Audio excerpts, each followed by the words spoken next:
And she's all my magic friend. Join the joyride. Welcome to the inaugural Targa Tasmania.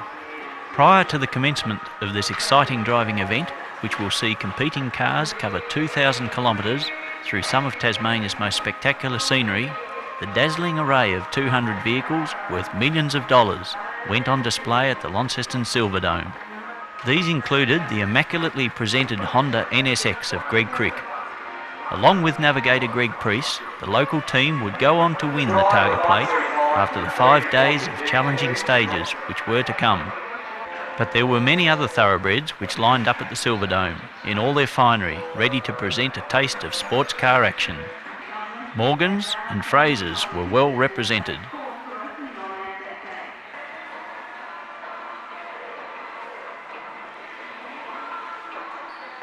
To top the dollar stakes, you couldn't surpass the $1 million machine of Chaz Kelly.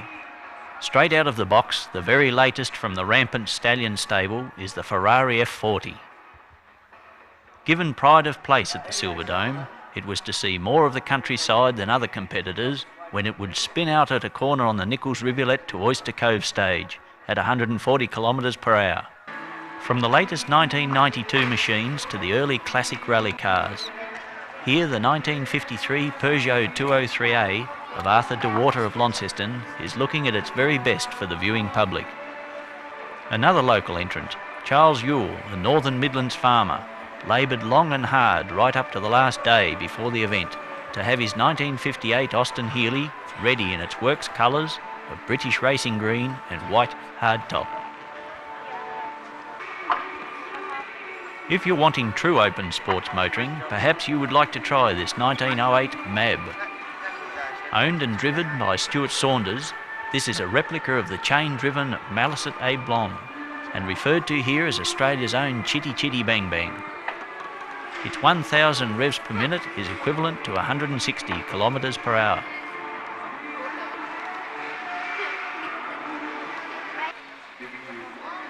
But the viewing time is over and it's time for Targa Tasmania.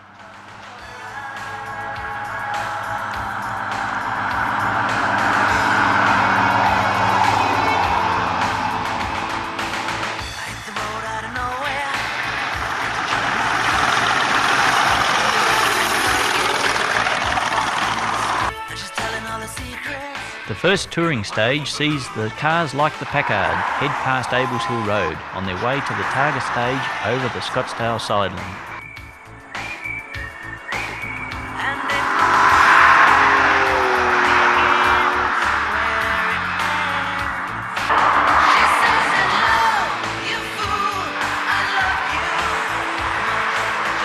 The crowds are out in full support.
The pace over the sideline was frantic, with no quarter asked or given between cars within their respective divisions.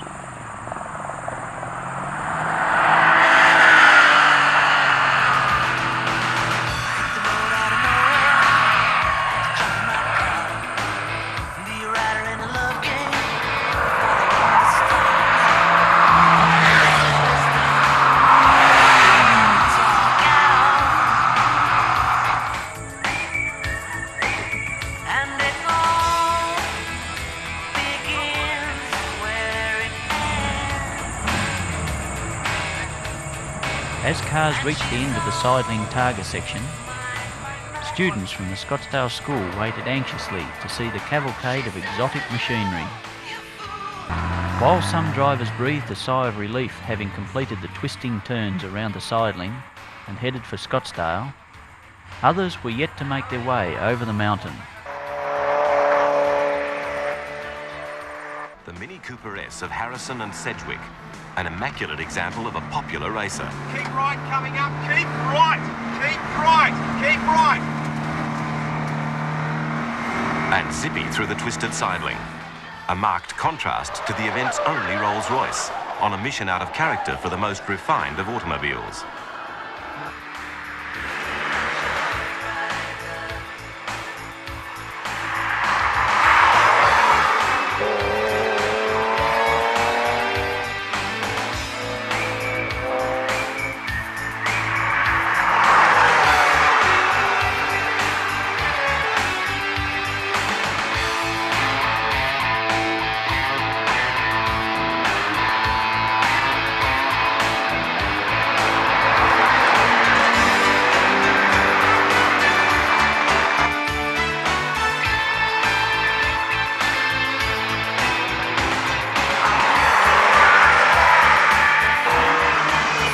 I think sort of 50% are having a bit of a go, you know, maybe another 10% having a bit better go, and the rest are just feeling it out.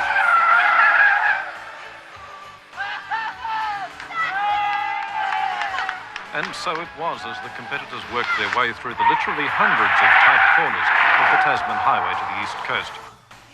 And from some drivers already complaints that the event is too hard, a suggestion scoffed at by organisers.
The cars in completing the sidling section had travelled northeast from Launceston. This country town, usually a relaxed and unassuming commercial centre for the region, quietly went about preparing for the entry of the cars.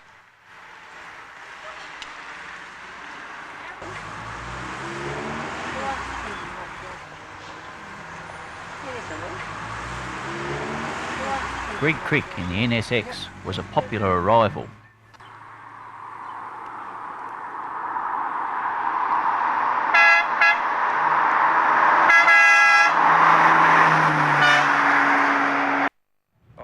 We're in front. I think there's a little bit of a muck up with some of the timing, but I believe that we're in front, and I think today that we'll consolidate. It's a nice bit of territory. It's flowing road that suits the NSX. The NSX is not the most powerful car in the field by any means. We're giving away some 200 horsepower to a lot of cars, but today's roads are going to suit the car. They're nice and smooth and they flow where they're not stop-go corners, so I think we can consolidate today, Ray, yeah. I think it's fantastic. I mean, if it goes as we hope it will go, and safely and so on, the organisation will learn a lot. I'm sure they already have. I would say it would be the leading race of its type in the world. I must say, I think it'll do as much for Tasmania as the Grand Prix did for Adelaide.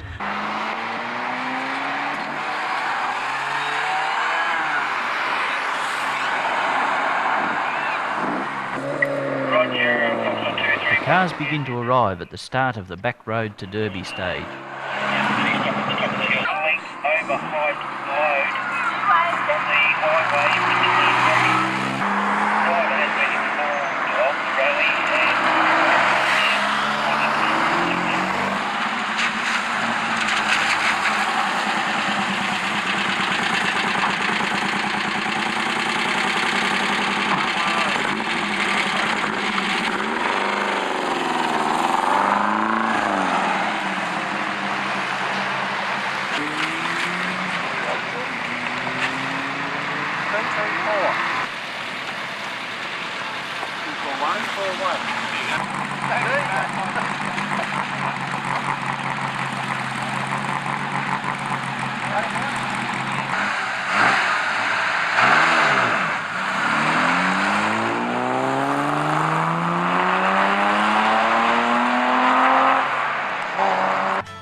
Not all navigators felt the corners were sufficiently well marked.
Derby residents had a spectacular day to welcome the Targa entrance. Some were not quite as enthused as others, though.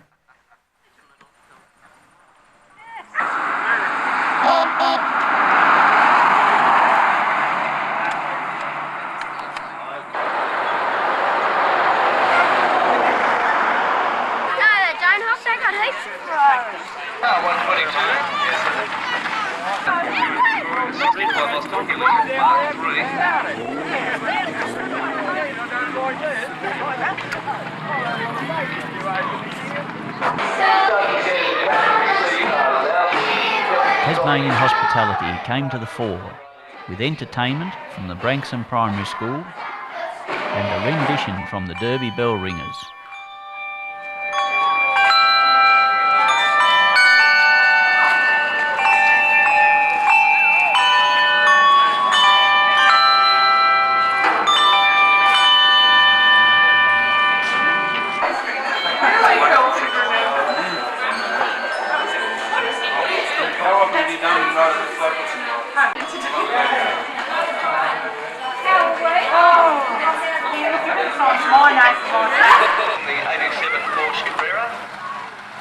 The cars headed from Derby for further stages throughout Tasmania.